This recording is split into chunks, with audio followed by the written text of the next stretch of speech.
The gunshot through her window shattered more than just glass. It shattered the illusion that Sarah Granger was safe out here alone in the Nevada desert, miles from Empire City with nothing but sagebrush and silence for company.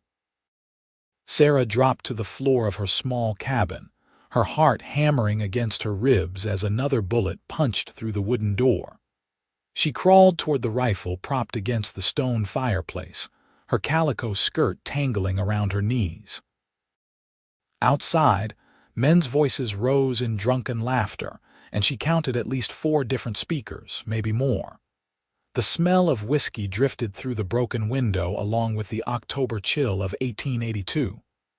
"Come on out, pretty lady," one of them called, his words slurred but menacing. "We just want to talk." Sarah's fingers closed around the cold metal of her Winchester. She had 8 rounds loaded and another box of ammunition in the bedroom, assuming she could get to it. Her father had taught her to shoot before he died 2 years ago, leaving her this claim and the stubborn determination to work it herself. The small silver deposit on her property was not much, but it was hers, and she had fought too hard to lose it now.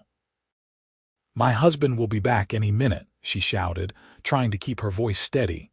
It was a lie. She had no husband, no family left at all except a distant aunt in San Francisco who had written once after her father's funeral and never again. "That's so." Another voice, this one darker, more sober. "Because word in town is you're out here all alone. Been watching you for 3 days now. Nobody comes, nobody goes." Terror crawled up Sarah's spine. 3 days. They had been watching her for 3 days, studying her patterns, waiting for the right moment. She thought of her trips to the well, hanging laundry on the line behind the cabin, working the small sluice box down by the creek. All those moments when she had felt eyes on her, but dismissed it as paranoia. The door shook as someone kicked it. The heavy beam she had installed last month held, but she did not know for how long. Sarah positioned herself behind the overturned kitchen table, the rifle aimed at the door. Her hands trembled and she forced herself to breathe slowly. If they came through, she would have to shoot. She had never shot at a person before, only rabbits and the occasional coyote threatening her chickens. "Break it down," the sober voice commanded. The assault on the door intensified. Wood splintered. Sarah's finger moved to the trigger, tears blurring her vision. She blinked them away furiously. This could not be how it ended. Alone and terrified in the home her father had built with his own hands. Then, cutting through the chaos, came a new sound, hoofbeats approaching fast. Multiple horses. The men outside noticed too because the battering stopped. "Who the hell?" someone started to say. "Afternoon, gentlemen." The new voice was calm, almost conversational, but it carried an edge sharp as a skinning knife. "Seems like you boys are lost. This is private property." Sarah risked a glance through the broken window. 6 men surrounded her cabin, rough-looking characters in dusty trail clothes, all armed.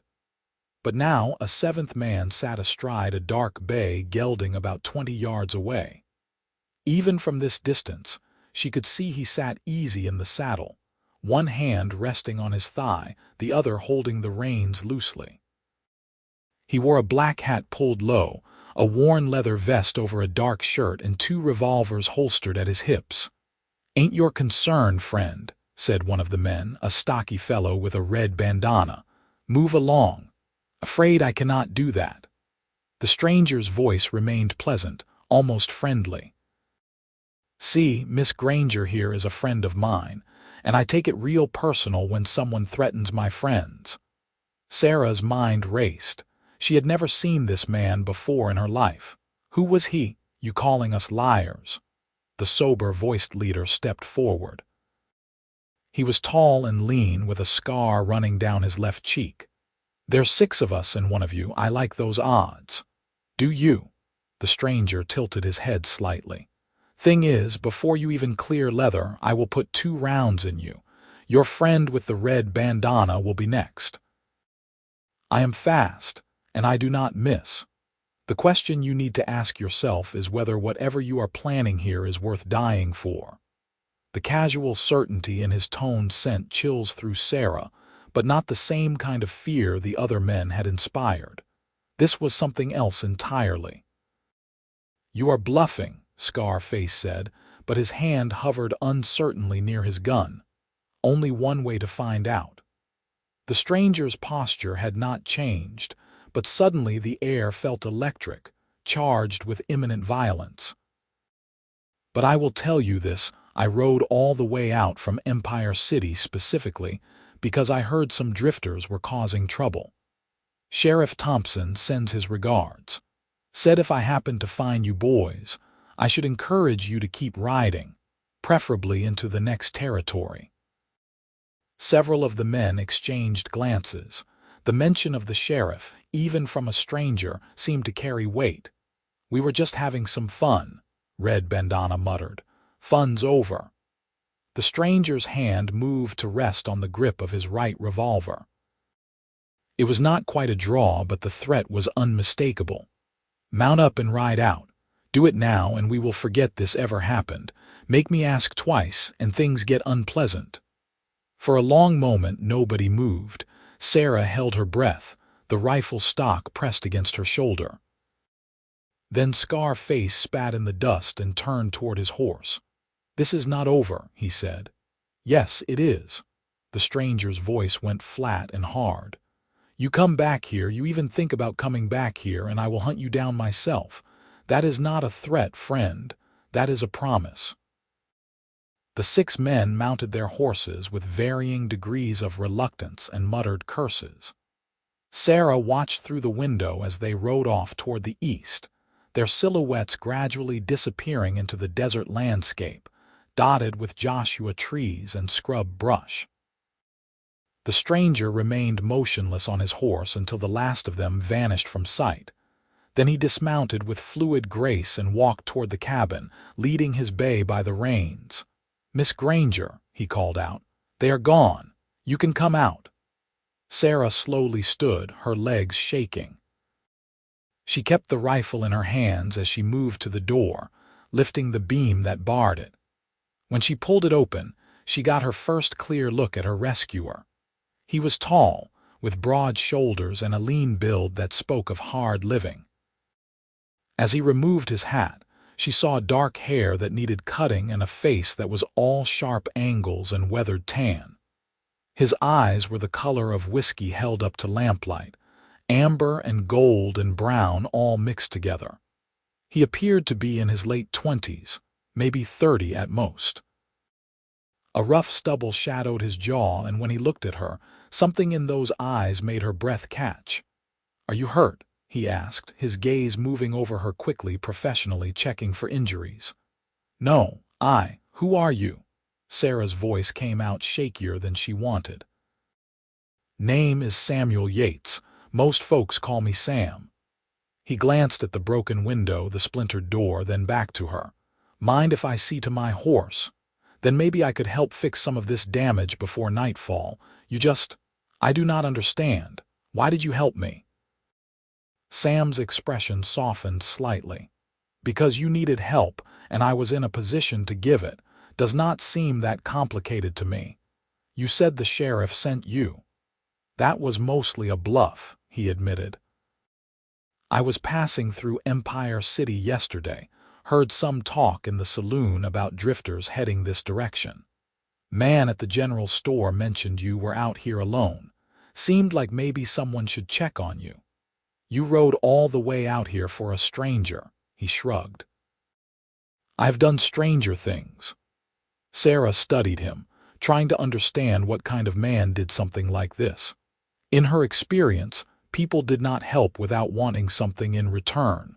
But his eyes were steady and honest, and he had just faced down 6 armed men without firing a shot. There is a lean-to around back for your horse, she said finally. I have some grain and fresh water. Much obliged, madam. As Sam led his horse away, Sarah leaned against the doorframe, suddenly exhausted. The adrenaline that had kept her going was draining away, leaving her shaky and cold. She looked at the broken window, the damaged door, and felt tears threatening again.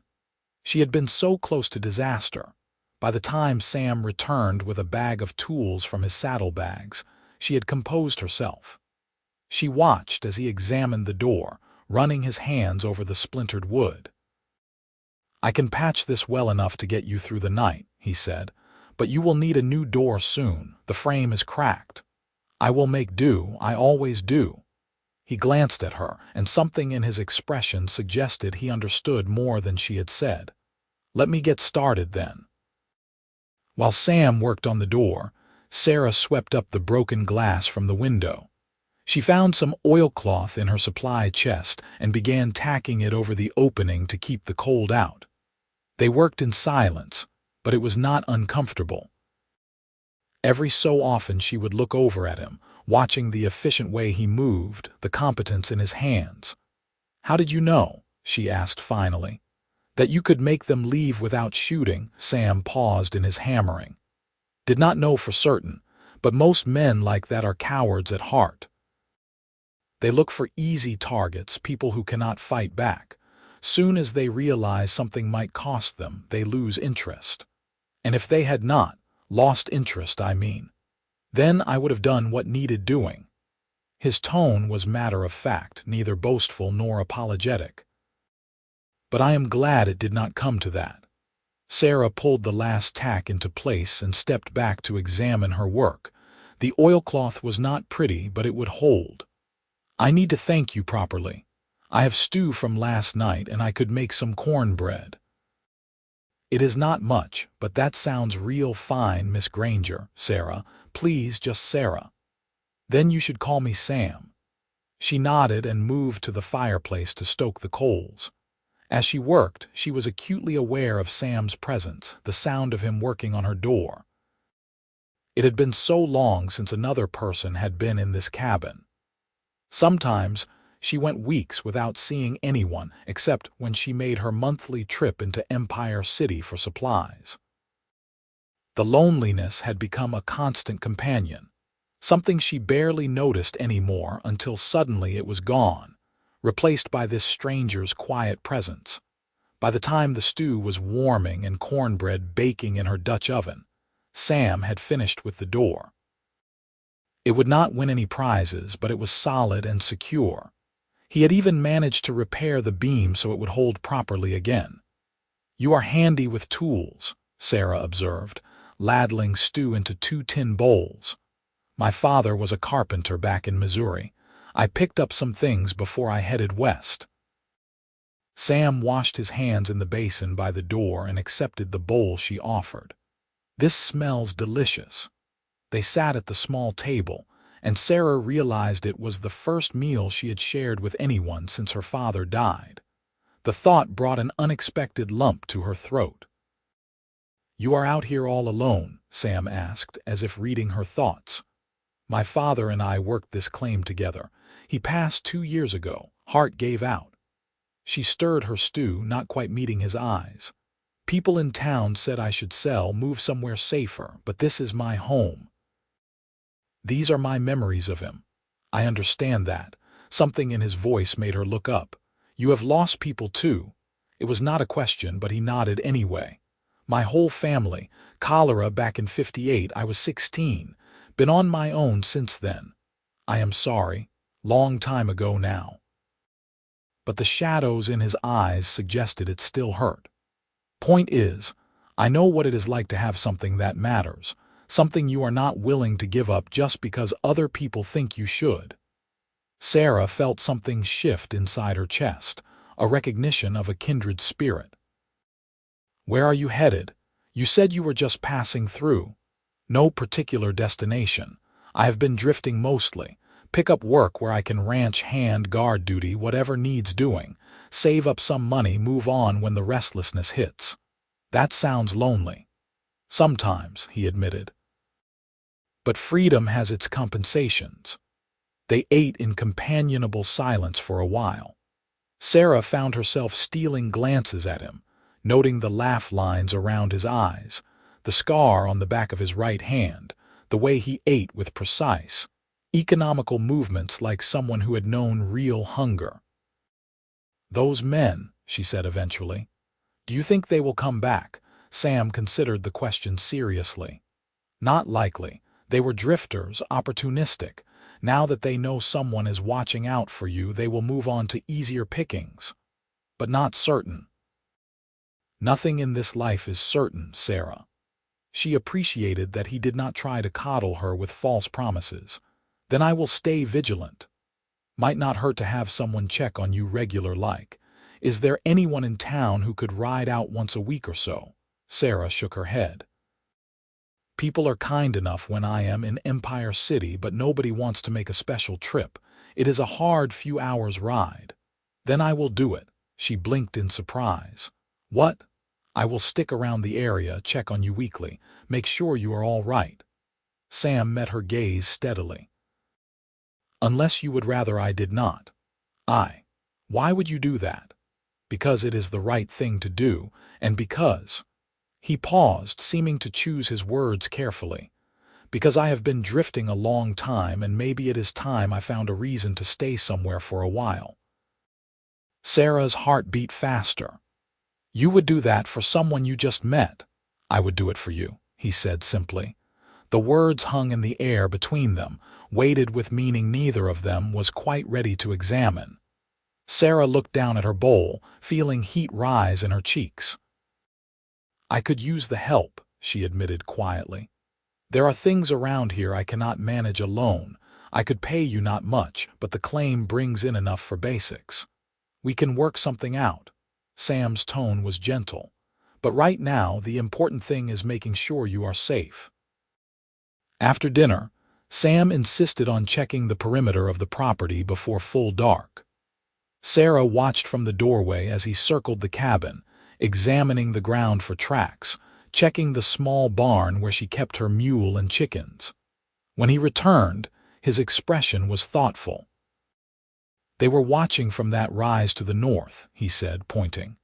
"Looks like they made camp there last night, but they are gone now and they headed east like I told them. Their tracks are clear." "Good."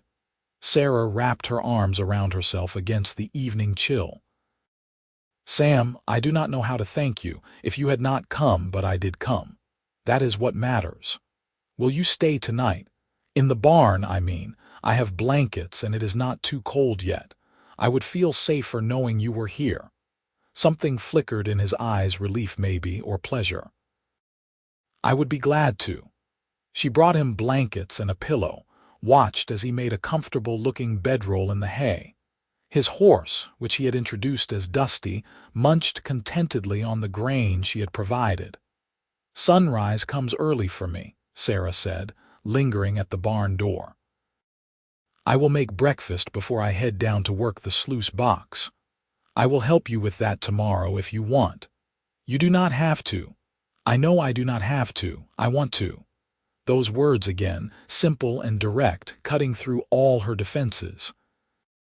Sarah nodded, not trusting her voice, and returned to the cabin. That night, lying in her narrow bed, she found herself listening to the sounds outside. But instead of fear, she felt something else entirely, a strange, fluttering warmth in her chest, a sense of possibility she had not experienced in years. Samuel Yates had appeared out of nowhere like something from a dime novel. And somehow, impossibly, she felt like her life had just changed in ways she could not yet understand. The next morning dawned clear and cold, the October sun painting the Nevada desert in shades of gold and amber. Sarah woke to the sound of movement outside and realized Sam was already up, tending to the horses. She dressed quickly, braided her long brown hair, and set about making breakfast: salt pork, eggs from her chickens, and fresh biscuits. When Sam came in, his hair was damp from washing at the pump, and he had shaved the stubble from his jaw. The transformation was striking. He was handsome, she realized with a start, truly handsome in a rugged, weathered way. "Morning," he said, hanging his hat on the peg by the door. "Something smells mighty good. Just simple fare." But she was pleased he had noticed. They ate together as the sun climbed higher, and Sarah explained her operation. The silver deposit was small but steady, enough to keep her fed and clothed with a little left over. She worked the sluice box most mornings, then spent afternoons on the hard labor of extracting ore from the small shaft her father had dug into the hillside. "It is not making me rich," she said, "but it is mine. Every flake of silver, every nugget I earned it." "That means something," Sam agreed. "More than money ever could." After breakfast, Sam helped her carry equipment down to the creek. Sarah showed him how to work the sluice box, the careful process of washing gravel and watching for the telltale gleam of silver. He picked it up quickly, his hands steady and patient. Working side by side, Sarah found herself relaxing in ways she had not expected. They talked easily about his travels, her memories of her father, the peculiarities of life in the Nevada desert. Sam had a dry sense of humor that caught her off guard, making her laugh in genuine delight. "So there I was," he was saying, describing a job he had worked in Colorado, standing knee-deep in a half-frozen creek trying to convince a mule to cross. This mule had opinions, let me tell you, strong opinions about water. "What did you do?" "Eventually, picked him up and carried him across." Sarah laughed. "You did not." "I did. He weighed about 300 pounds and kicked me twice, but I got him across. My boss nearly fell off his horse laughing." Sam grinned at the memory. "The mule and I reached an understanding after that, though. He stopped being stubborn, and I stopped carrying him through creeks." "I think you are making that up." "Every word is true, I swear." They worked until noon, then returned to the cabin for a simple lunch. Afterward, Sam examined the mine shaft entrance, noting places where the timber supports needed reinforcement. "This is dangerous work for one person," he said, frowning at the dark opening. "If something collapsed, I know the risks. But what choice do I have?" "You have choices now." Sam turned to look at her, and the intensity in his gaze made her breath catch. "Let me help you. I will stay, work the claim with you. We can split the profits, or you can pay me a wage, whatever feels fair. But you should not be doing this alone." "Sam, you said yourself you get restless. How long before you want to move on?" "I do not know," he admitted. "But I know I do not want to leave yet, maybe not for a good long while." Sarah wanted to say yes so badly it frightened her. In just one day, this man had become important to her in ways she did not fully understand. But she had been alone so long, had learned to rely only on herself. "Think about it," Sam said gently, seeing her uncertainty. "No pressure. I will stick around regardless, check on you like I promised. But the offer stands." That evening, Sam rode into Empire City to purchase a new door and window glass, despite Sarah's protests that it was too much. He returned before dark with the supplies and a bag of peppermint sticks. "Saw these and thought you might like them," he said, almost shy about it. Sarah accepted one, the sweet peppermint flavor exploding on her tongue, and felt ridiculously pleased by the simple gift. They spent the evening installing the new door, a solid pine piece that fit perfectly. Sam promised to put in the window glass the next day when the light was better. "You should stay in the cabin tonight," Sarah said as darkness fell. "I have a spare bedroll. You can sleep by the fire. It is getting too cold for the barn." "Sarah, I do not want to impose. You are not. Please." She met his eyes. "I would feel better having you close." He agreed, and they arranged his bedding near the fireplace while Sarah took her bed in the small adjacent room. As she lay in the darkness, she could hear the sound of his breathing, the occasional crackle of the fire, and felt safer than she had in 2 years. The days fell into a pattern after that. Sam stayed, helping with the claim work, making repairs, hunting fresh meat. He never pushed, never presumed, but his presence became as natural as breathing. Sarah found herself watching for him, listening for his voice, looking forward to their meals together and the long conversations that stretched into evening. A week passed, then two. The weather turned colder, the first hints of winter appearing on the distant mountains. Sam built up the woodpile, fixed the roof where it leaked, showed Sarah a better technique for sorting ore. In return, she mended his clothes, cooked meals that were more elaborate than her usual simple fare, and felt herself slowly opening up in ways she had thought impossible. She learned that Sam had fought briefly in the war on the Union side, though he was barely old enough. That he could read and write well, unusual for someone in his position. That he had a deep, genuine kindness that extended to all creatures. He spent an entire afternoon freeing a young coyote caught in old wire fencing, gentling the terrified animal with soft words until it trusted him enough to be helped. For his part, Sam seemed to discover Sarah's strength and determination, her quick mind and quicker wit. She was not just surviving out here, she was succeeding, carving out a life through sheer force of will. He admired that, she could tell, and his respect meant more to her than any pretty words could have. One evening, about 3 weeks after his arrival, they sat outside watching the sunset paint the desert in impossible colors. The temperature had dropped sharply and they huddled close to the fire Sam had built in the yard. "Sarah," he said quietly, "I need to tell you something." Her heart jumped. "What is it?" "I have not been entirely honest with you." He stared into the flames, his profile sharp against the firelight. "When I said I was just passing through Empire City, that was true. But the reason I came to check on you was not just because I heard about those drifters. I do not understand. I saw you. 2 months ago, when you came into town for supplies, you were at the general store, arguing with the clerk about the price of flour." A small smile touched his lips. "You were fierce and beautiful, and you did not back down until he gave you a fair shake. I could not stop thinking about you after that." Sarah stared at him. 2 months ago, I came back to town a month later hoping to see you again, but you were not there. I asked around, found out you only came once a month, found out about your situation. When I heard those drifters talking, I knew I had to make sure you were safe." He finally looked at her, vulnerability clear in his eyes.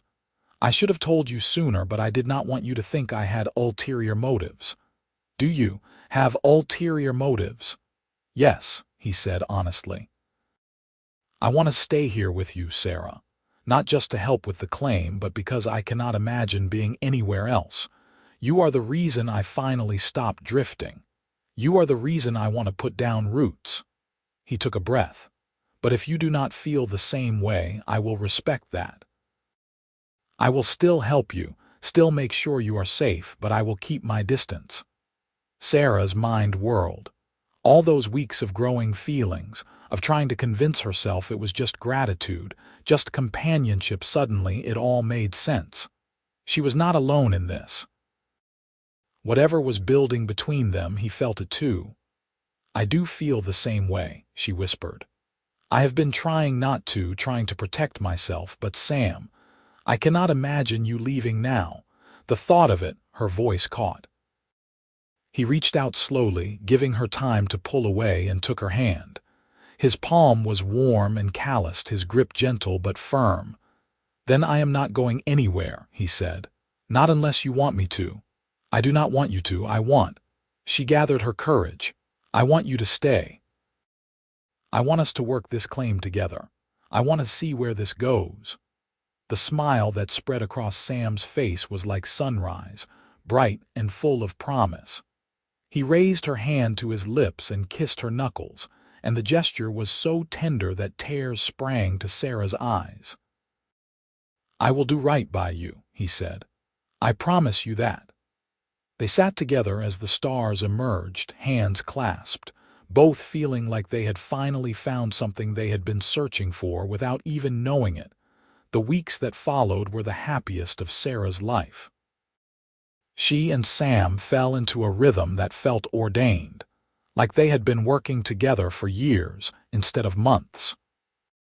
The claim produced better than it ever had, perhaps because two people could accomplish so much more than one, or perhaps because Sarah simply felt more energized, more alive than she had in years.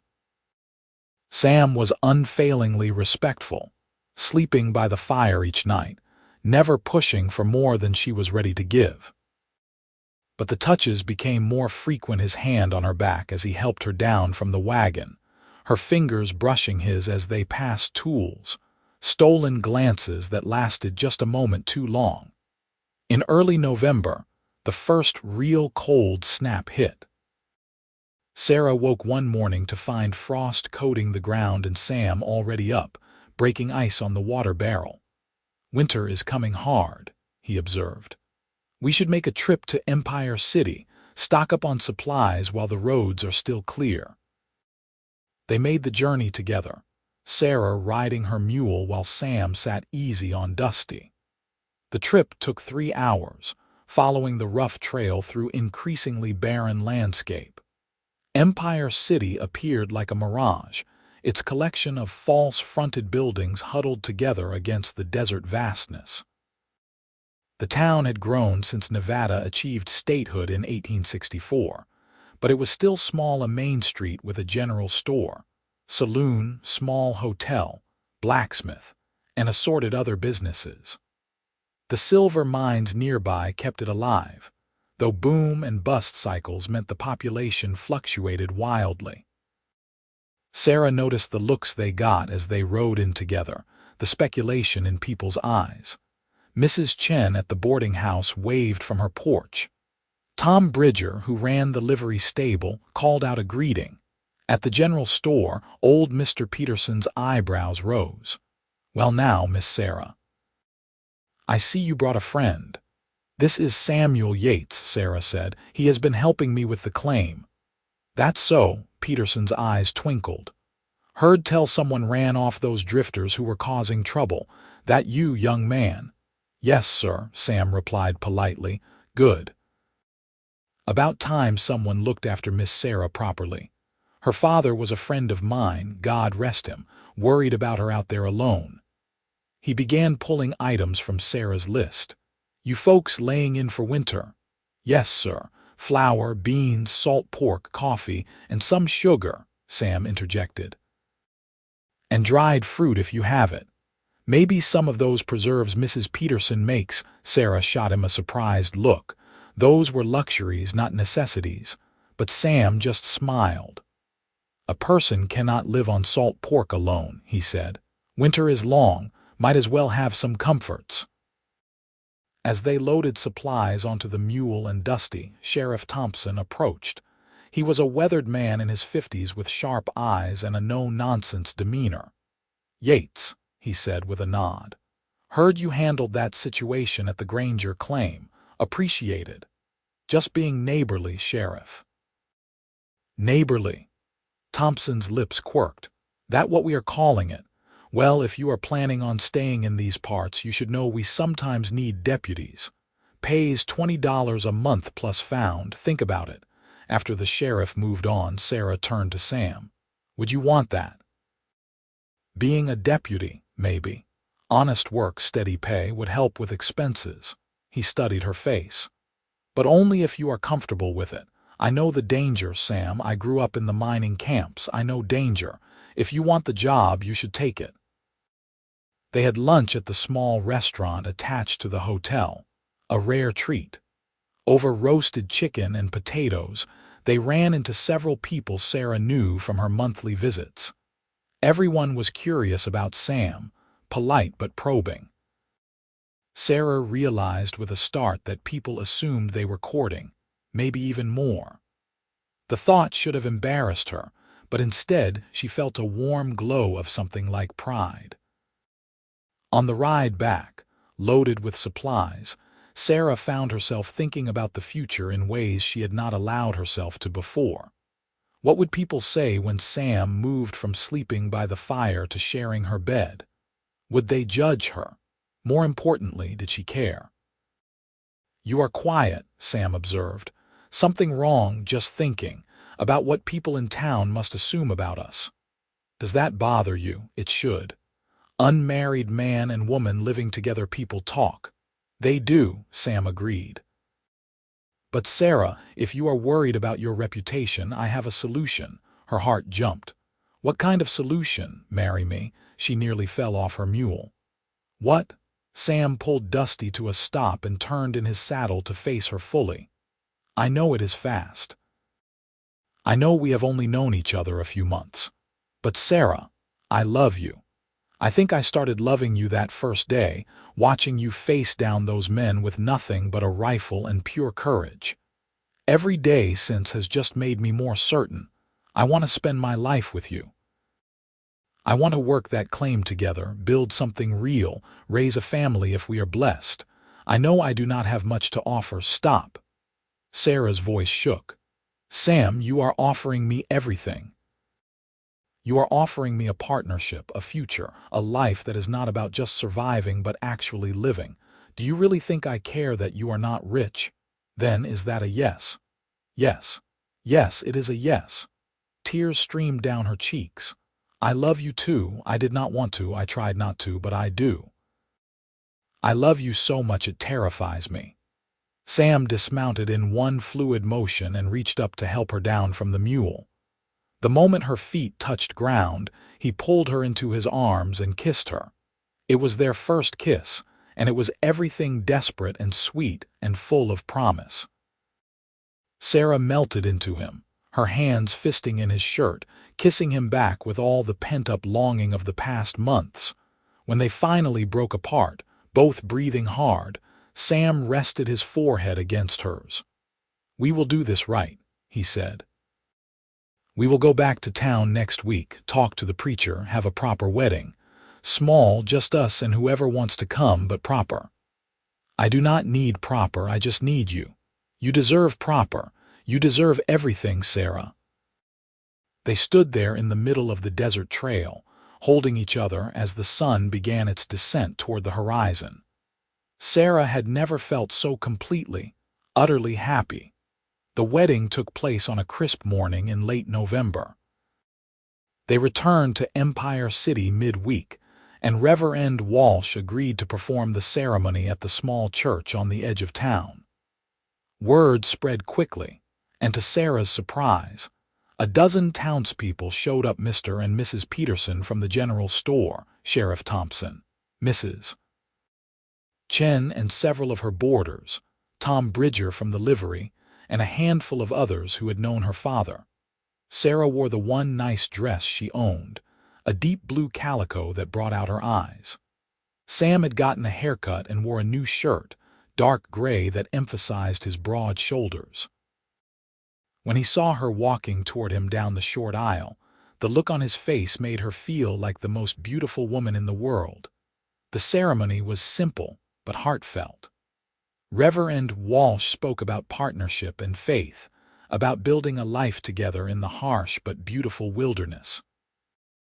When it came time for the vows, Sam's voice was steady and sure.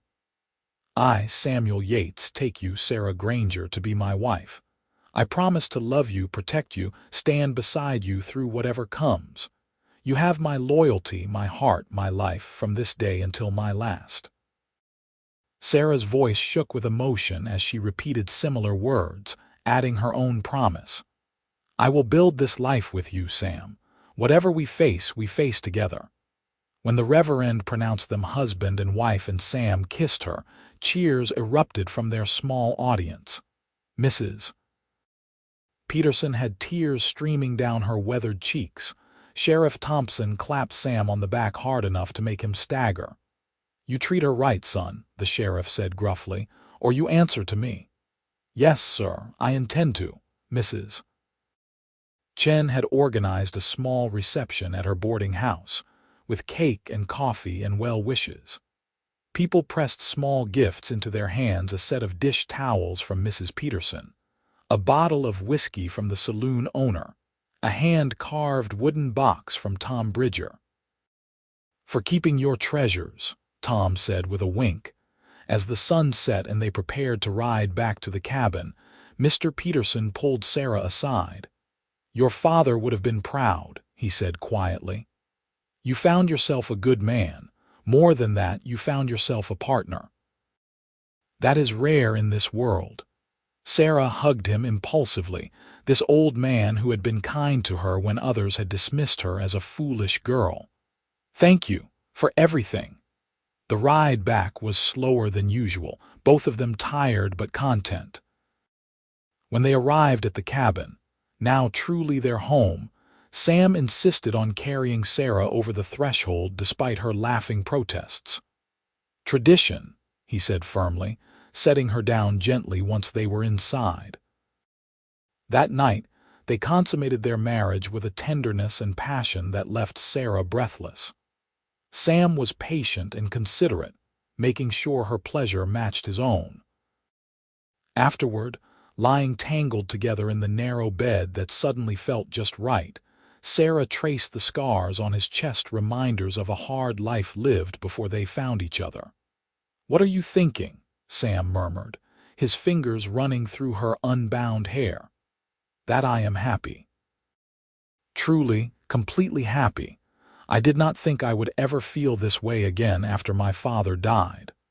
I will do everything in my power to keep you feeling this way," he promised. "Just stay. That is all I need. Just stay with me. Always." Winter settled over the Nevada desert in earnest. The work on the claim slowed but did not stop entirely. Sam proved himself invaluable, his strength allowing them to accomplish in days what would have taken Sarah weeks. More importantly, he brought laughter and warmth to the long, cold evenings. In December, Sam accepted Sheriff Thompson's offer and became a deputy. It meant riding into Empire City twice a week, sometimes staying overnight if there was trouble. Sarah worried at first, but Sam was careful and capable, and the extra income helped tremendously. "We are building something here," he said one evening, reviewing their finances by lamplight. "The claim is producing steady, my deputy pay adds security, and we have enough saved now that if we hit a bad month, we would not go hungry. That is more than most folks can say." "My father would have liked you," Sarah said softly. "He always said success was not about getting rich quick, but about building something sustainable, something you could pass on. You want children?" The question was casual, but Sarah heard the hope underneath. "I do. Not right away perhaps, but yes, I want a family with you." Sam smiled and pulled her into his lap. "Then I guess we better keep practicing." She laughed and swatted his shoulder, but she kissed him too, deeply and thoroughly. Christmas came, their first as a married couple. Sarah made a special dinner with some of the dried fruit and preserves Sam had insisted on buying. Sam surprised her with a gift, a beautiful shawl he had purchased on one of his trips to town, deep red wool with delicate fringe. "It is too fine," Sarah protested, but she wrapped it around her shoulders immediately. "Nothing is too fine for you," Sam replied. "Besides, I have ulterior motives. I like seeing you warm and comfortable." Her gift to him was more practical, a new holster she had sewn herself, with intricate tooling she had bartered for at the leather shop. Sam was clearly moved, running his fingers over the detailed work. "This must have taken you weeks. I wanted it to be special. You keep us safe. You deserve something good." They made love that night with the fire burning low and snow beginning to fall outside, rare for the desert but magical. Sarah felt completely at peace, wrapped in Sam's arms, listening to his heartbeat steady beneath her ear. Winter gave way to early spring. In March, Sarah realized her monthly courses had not come. She waited another month to be certain, then told Sam one evening as they sat on the porch watching the sunset. "I am pregnant," she said simply. Sam's face went through a dozen emotions in as many seconds: surprise, joy, fear, excitement, before settling on pure happiness. He let out a whoop that scared the chickens and picked Sarah up, spinning her around. "We are having a baby. Careful," Sarah laughed. "You will make me dizzy." He set her down but kept his hands on her waist, his eyes searching her face. "Are you happy? I mean, I know it is fast. We have only been married a few months. I am deliriously happy. Terrified, but happy. We are going to be parents." Wonder filled his voice. "Sarah, we are going to be a family." "We already are a family. This just makes it official." The pregnancy progressed smoothly. Sarah continued working the claim through the summer, though Sam fussed and worried constantly. As her belly swelled, he took on more of the physical labor, insisting she rest more. "I am pregnant, not fragile," she protested. "Humor me," he replied, and she did, because his concern came from love. In August, Mrs. Chen came out to stay with them for a few weeks as Sarah's time approached. The older woman was a midwife in addition to running her boarding house, and her presence eased both their minds. Labor began on a hot afternoon in late August. Sam paced outside the cabin like a caged animal while Mrs. Chen attended Sarah. It was long and hard, but when the baby finally arrived, a healthy boy with a strong pair of lungs, Sarah thought she had never heard anything so beautiful as his first cry. Mrs. Chen cleaned him up and placed him in Sarah's arms. He was perfect, with a downy covering of dark hair and eyes that would probably turn out like his father's. "Can I come in?" Sam called from outside, his voice strained. "Come meet your son," Sarah called back. Sam entered cautiously, as if afraid he might break something. When he saw Sarah holding the baby, tears spilled down his cheeks without shame. "A son," he whispered, kneeling beside the bed. "We have a son." "We do. What should we name him?" They had discussed names but never quite decided. Now, looking at his tiny face, Sarah knew what felt right. "Thomas," she said, "after my father. Thomas Samuel Yates. Thomas." Sam carefully touched his son's tiny hand, and the baby's fingers closed around his father's. "Hello, Thomas. I am your papa, and I am going to love you forever." Mrs. Chen left after a week, satisfied that both mother and baby were healthy. Life settled into a new rhythm. The claim work continued, though at a slower pace, and Thomas thrived. Sam was a devoted father, walking the floor with his son when he fussed at night, changing diapers without complaint, making silly faces to coax out a smile. "You are a natural," Sarah said one evening, watching Sam cradle Thomas while reading from a worn book of poetry. "He deserves the best." "You both do." In October, they celebrated the first anniversary of Sam's arrival at the cabin. So much had changed in just 1 year. A near tragedy had become the beginning of everything good in Sarah's life. "You ever regret it?" Sarah asked as they sat together after putting Thomas to bed. "Stopping here instead of drifting on, not even for a second. You are my home, Sarah, you and Thomas.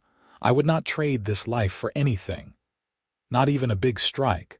What if we found a huge silver deposit and got rich? Still would not trade it. Money is nice, but what we have here, this is real wealth." The years passed, marked by small joys and occasional hardships. The claim continued to produce steadily. Sam's work as a deputy brought in reliable income, and he earned a reputation as fair but firm, someone who could diffuse trouble before it escalated. When Thomas was 2, Sarah became pregnant again. This time it was a daughter, born in early summer with her mother's brown hair and delicate features. They named her Emily Rose, and Thomas was immediately smitten with his baby sister. The cabin grew crowded, and Sam spent months building an addition, 2 new rooms and a proper covered porch.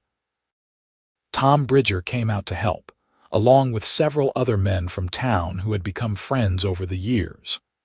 The community that Sarah had once held at arm's length had become something real, people who cared about their little family. In 1888, when Thomas was 5 and Emily 3, a telegram arrived from San Francisco. Sarah's aunt had passed away and left her a small inheritance enough to expand their operation significantly. After much discussion, they decided to use it to hire help for the claim and purchase additional equipment. "We could move to town," Sam suggested. "Buy a house, live somewhere easier."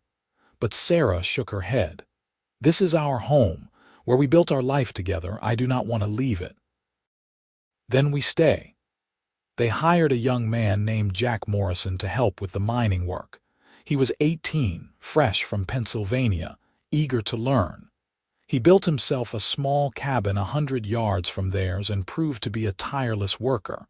With his help, their production doubled. Life was good. Hard, but good.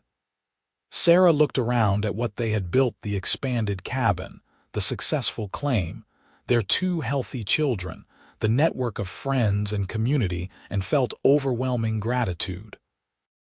One evening in late 1889, as they sat on the porch watching Thomas and Emily play in the yard, Sam took Sarah's hand. "I have been thinking," he said. "Always dangerous," she teased. "I want to make this official. The claim is in your name from your father, but we have built this together. I want us to be full partners legally. Whatever we have, we own together." "Sam, that is already true. What is mine is yours." "I know. But I want it in writing. I want Thomas and Emily to inherit something solid, something that cannot be disputed. I talked to a lawyer in town.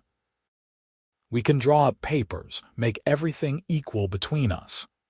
Sarah understood what he was really saying in a time when women's property rights were still tenuous. He was ensuring her security and their children's. It was typical of him, thinking ahead, protecting them. "All right," she agreed. "We will make it official." The paperwork was completed by Christmas. The Yates family claim, they called it, jointly owned and operated. It felt right, seeing both their names on the deed. More years passed. Thomas grew tall and serious, showing an aptitude for both mining and mechanics. Emily was bright and curious, constantly asking questions about everything. Sam's hair began to show gray at the temples, though he was still as strong and capable as ever. Sarah found laugh lines forming around her own eyes, evidence of happiness. In 1892, Thomas came running into the cabin one afternoon, breathless with excitement. "Papa, Mama, I found something." He led them to a section of the mine they had been working on expanding. There, exposed in the rock face, was a vein of silver unlike anything they had seen before, wide and pure, gleaming in the lamplight. "Well, I will be," Sam breathed. "Son, I think you just found our fortune." The strike was significant, the largest in that area in years. News spread quickly, and suddenly people were very interested in the Yates claim. They received offers to buy them out, mining companies wanting to take over operations. But Sam and Sarah turned them all down. "We will work it ourselves," Sarah said firmly. "This is our legacy for the children." They hired more help, expanded operations carefully and sustainably. The money poured in, more than they had ever imagined. But they were not foolish with it. They saved most, invested in improving their operation, set aside funds for Thomas and Emily's futures. "We could buy a mansion in San Francisco," Sam said one evening, reviewing their accounts. "We have enough now to never work another day." "You want that?" He considered the question seriously. "No, I like our life. I like the work, the purpose. But Sarah, we could make things easier. Travel maybe, see places we have only read about, give the children opportunities. Then we will do that. But this stays our home." They compromised. They upgraded the cabin significantly, adding modern conveniences as they became available: a cast iron stove, proper glass windows throughout, quality furniture. They took a family trip to San Francisco when Thomas was 12 and Emily 10, staying in a fine hotel and seeing the ocean for the first time. The children's eyes were wide with wonder, and Sarah felt a deep satisfaction that she could give them these experiences. But they always returned to the claim, to the desert, to the life they had built together. In 1895, when Sarah turned 37 and Sam was 40, she found herself pregnant again. It was unexpected. Emily was 12 now, and they had assumed their family was complete. But the baby, another boy they named Daniel, was welcomed with joy. Thomas and Emily doted on their baby brother. Sam, now a seasoned father, was calm and confident in ways he had not been with Thomas. Sarah, watching him rock Daniel to sleep while singing an old lullaby, felt her heart swell with love so intense it almost hurt. "I never thought I could be this happy," she told him later as they lay in bed. "That day those men surrounded the cabin, I was so afraid. I thought my life was over. And then you appeared and everything changed." "I was supposed to find you," Sam said. "I believe that some things are just meant to be. Do you ever miss it, the freedom of drifting?" "Never. This is freedom, Sarah. Building something with you, watching our children grow, knowing that what we create matters. This is what freedom really means." The new century arrived, bringing changes large and small. Empire City grew, transforming from a rough mining camp into a more established town. Automobiles began appearing on distant roads, though most people still relied on horses. Thomas, now 18, took over most of the claim operations. He had his father's steadiness and his mother's determination, and the business thrived under his management. Emily, 16 and beautiful, was being courted by several young men, much to Sam's consternation. "She is too young," he grumbled, watching a young ranch hand tip his hat to Emily at church. "She is exactly the age I was when you fell in love with me," Sarah pointed out. "That was different." "How?" "Because I had good intentions. These boys, Sam." Sarah took his hand. "Emily is smart and capable. We raised her well. You have to trust her." He sighed but nodded. "When did they grow up so fast?" I ask myself that every day. In 1902, Thomas married a sweet girl named Margaret from town. They built a house on the claim property, near Jack Morrison's cabin. Emily left for teachers' college in Carson City, determined to get an education before settling down. Daniel, now 7, was a whirlwind of energy, keeping Sam and Sarah constantly on their toes. Sam retired from deputy work in 1903, deciding it was time to focus entirely on the family and the claim. He was 51 now, still strong but feeling his age. Sarah, at 45, was grateful to have him home full-time. "We have done well," Sam said one evening, sitting on the porch they had expanded over the years. The view was the same as it had always been, desert stretching to distant mountains, sky painted in impossible colors, but everything else had changed. "We have," Sarah agreed. "More than well. We built a life, raised good children, created something lasting. Do you remember that first day? When I rode up and those men were surrounding the cabin? Every detail, I was terrified. So was I, truth be told. 6 against 1 are not great odds. But you did it anyway. You faced them down and saved me." "We saved each other," Sam corrected. "You gave me a reason to stop running, Sarah. You gave me a home, a family, a purpose. I would face down 100 armed men for that." She leaned her head on his shoulder, comfortable and content. They sat in silence, watching the sun set as they had done countless times over the past 2 decades. The years continued their steady march. Emily returned from college and married a young lawyer, moving to Reno but visiting regularly. Thomas and Margaret had 3 children, 2 sons and a daughter who called Sam and Sarah Grandpa and Grandma with gleeful abandon. Daniel grew into a thoughtful teenager with a love of books and learning. In 1910, Sarah and Sam celebrated their 25th wedding anniversary. The family gathered at the claim for a huge celebration. Children, grandchildren, friends from town, everyone who had been part of their journey. Reverend Walsh, now quite elderly, offered a blessing. 25 years ago, I married two people who barely knew each other, he said. But I could see even then that something special was beginning. You have proven that love built on respect and partnership can weather any storm. You are an inspiration to us all. That night, after everyone had left and the house was quiet, Sam led Sarah outside under the stars. I have something for you, he said, pulling a small box from his pocket. Inside was a silver locket, beautifully crafted with an intricate design on the front. Sarah opened it to find two photographs, one of her as a young woman, another of Sam from around the same time. Where did you get these? She asked, tears in her eyes. I have my ways. The silver came from our first strike together back in that first year. I saved a bit, had it crafted special.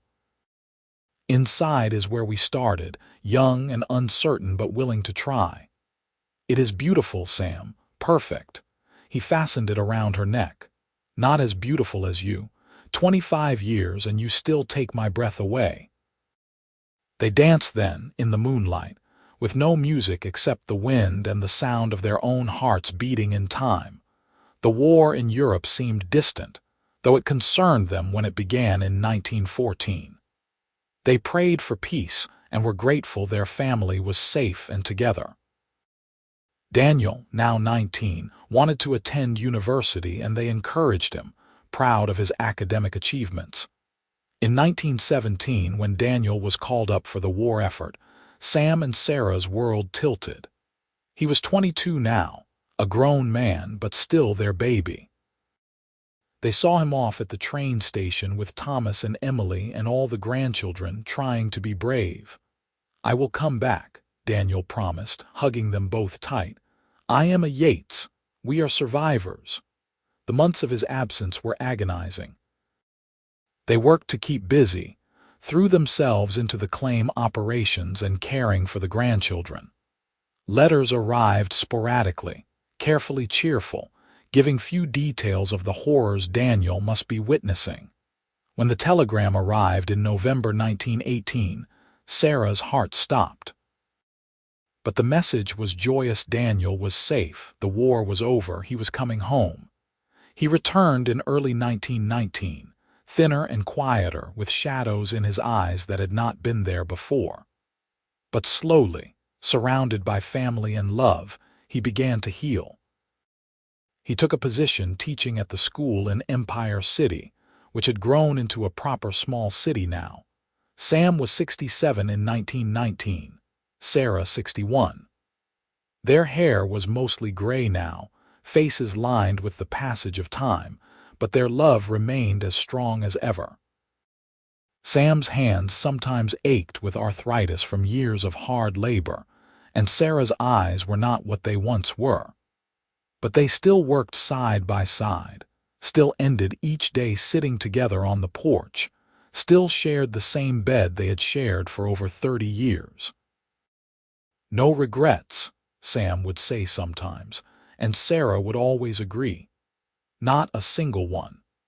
In 1925, they decided it was finally time to step back from active management of the claim. Thomas had been running operations for years anyway, and he was ready to take full ownership. They signed over the business to him, with provisions for Emily and Daniel, and settled into a quieter life. Sam built Sarah a garden, something she had always wanted but never had time for. She planted vegetables and flowers, finding joy in coaxing life from the desert soil. Sam took up woodworking, crafting furniture and toys for the growing brood of grandchildren. They traveled a bit, a trip to the Grand Canyon, another to see Emily's family in Reno, a quiet week in San Francisco revisiting the places they had seen decades earlier. But they always returned home, to the claim. to the cabin that had grown and changed but remained fundamentally the same place where their story began. On a cool evening in October 1932, exactly 50 years after Sam had first ridden up to save Sarah from those dangerous men, they sat together on their porch. Sam was 80 now, Sarah 74. Their children were successful adults with families of their own. Their grandchildren were growing up strong and healthy. The claim still produced, though it was winding down after decades of operation. 50 years, Sarah marveled. Half a century since you came into my life. Best decision I ever made, Sam said, riding out here that day. Do you remember what you said to those men when they were surrounding the cabin? I said a lot of things. Which part? You told them I was your friend. Before you even knew me, you claimed me as someone worth protecting. Sam smiled. Well, I was not entirely honest about that. You were not my friend yet, but I knew you would be. I knew you would be everything. Sarah took his hand, their fingers intertwining with the ease of long practice. His grip was not as strong as it once was, but it was still steady, still sure. Tell me again, she said. How you felt that first day. Which time? When I saw you in town 2 months before, or when I rode up to the cabin? Both. Sam settled back, his voice taking on the cadence of a story told many times but never growing old. When I saw you in that general store, arguing about flour prices, you were magnificent. All fire and determination, refusing to be cheated. I thought, there is a woman who knows her own worth. I could not stop thinking about you. Then when I heard those drifters talking about a woman alone at a desert claim, something in my gut told me it was you. I rode out not even knowing if I was right, just knowing I had to make sure you were safe. When I saw those men surrounding your cabin, saw you inside with your rifle, so brave and so alone, something shifted in my chest. I knew in that moment my drifting days were over. I had found what I had been searching for without knowing it, a home, a purpose, a future. I was so scared, Sarah admitted. Not just of those men, but afterward of what you made me feel. I had gotten used to being alone, convinced myself I did not need anyone, and then you appeared and shattered all my defenses. Took you a few weeks to admit you loved me, though, Sam teased gently. I am stubborn. One of the many things I adore about you. They sat in comfortable silence, watching the stars emerge in the darkening sky. The desert night sounds rose around them, coyotes calling in the distance, the rustle of small creatures, the whisper of wind through sage. Sam, Sarah said quietly, if I could go back to that day, knowing everything that would happen, all the hard times and good times, the fear and the joy, I would not change a single thing. Neither would I. He raised her hand to his lips and kissed it, just as he had done 50 years ago on a desert trail when he proposed. You are my heart, Sarah, always have been, always will be, and you are mine. As the moon rose over the Nevada desert, Sam and Sarah Yates sat together in the home they had built, surrounded by the evidence of a life well-lived, family photographs on the walls, handmade furniture, the garden blooming despite the harsh climate, the sound of their son's family settling in for the night in the house nearby. It had started with a gunshot, with fear and desperation, with a stranger riding up at the perfect moment to change everything. But it had become something neither of them could have imagined, a partnership that spanned decades, a love that deepened with every passing year, a legacy that would continue long after they were gone. The cowboy had arrived when she needed him most, and he had never left. The woman alone in the desert had found her match, her equal, her home. Together they had built not just a successful mining operation or a family, but something far more precious, a life of meaning, connection, and enduring love. And as they sat together under the stars that night, both knew that whatever time they had left, They would face it the same way they had faced everything side by side, hand in hand, hearts beating as one. The story that began with danger and rescue had become a love story for the ages, proof that sometimes the most beautiful things grow in the harshest environments, and that true love, once found, can weather any storm. Sam passed away peacefully in his sleep in 1935, at the age of 83. Sarah held his hand as he drew his last breath, whispering that she loved him, that she would see him again someday. She lived another 5 years, surrounded by children and grandchildren, never remarrying because, as she told anyone who asked, "I had the great love of my life. One was enough." When Sarah passed in 1940, at 78, she was buried next to Sam on a hill overlooking the claim they had worked together for so many years. Their grandchildren, there were 9 by then, stood around the graves and told stories of Grandpa Sam's bravery and Grandma Sarah's fierce independence. They spoke of a love story that began with a rescue and became a legend, passed down through generations. The claim eventually played out, as all mines do, but the Yates family remained in Nevada. Thomas's children and their children after them carried on the legacy of hard work, integrity, and devotion that Sam and Sarah had modeled.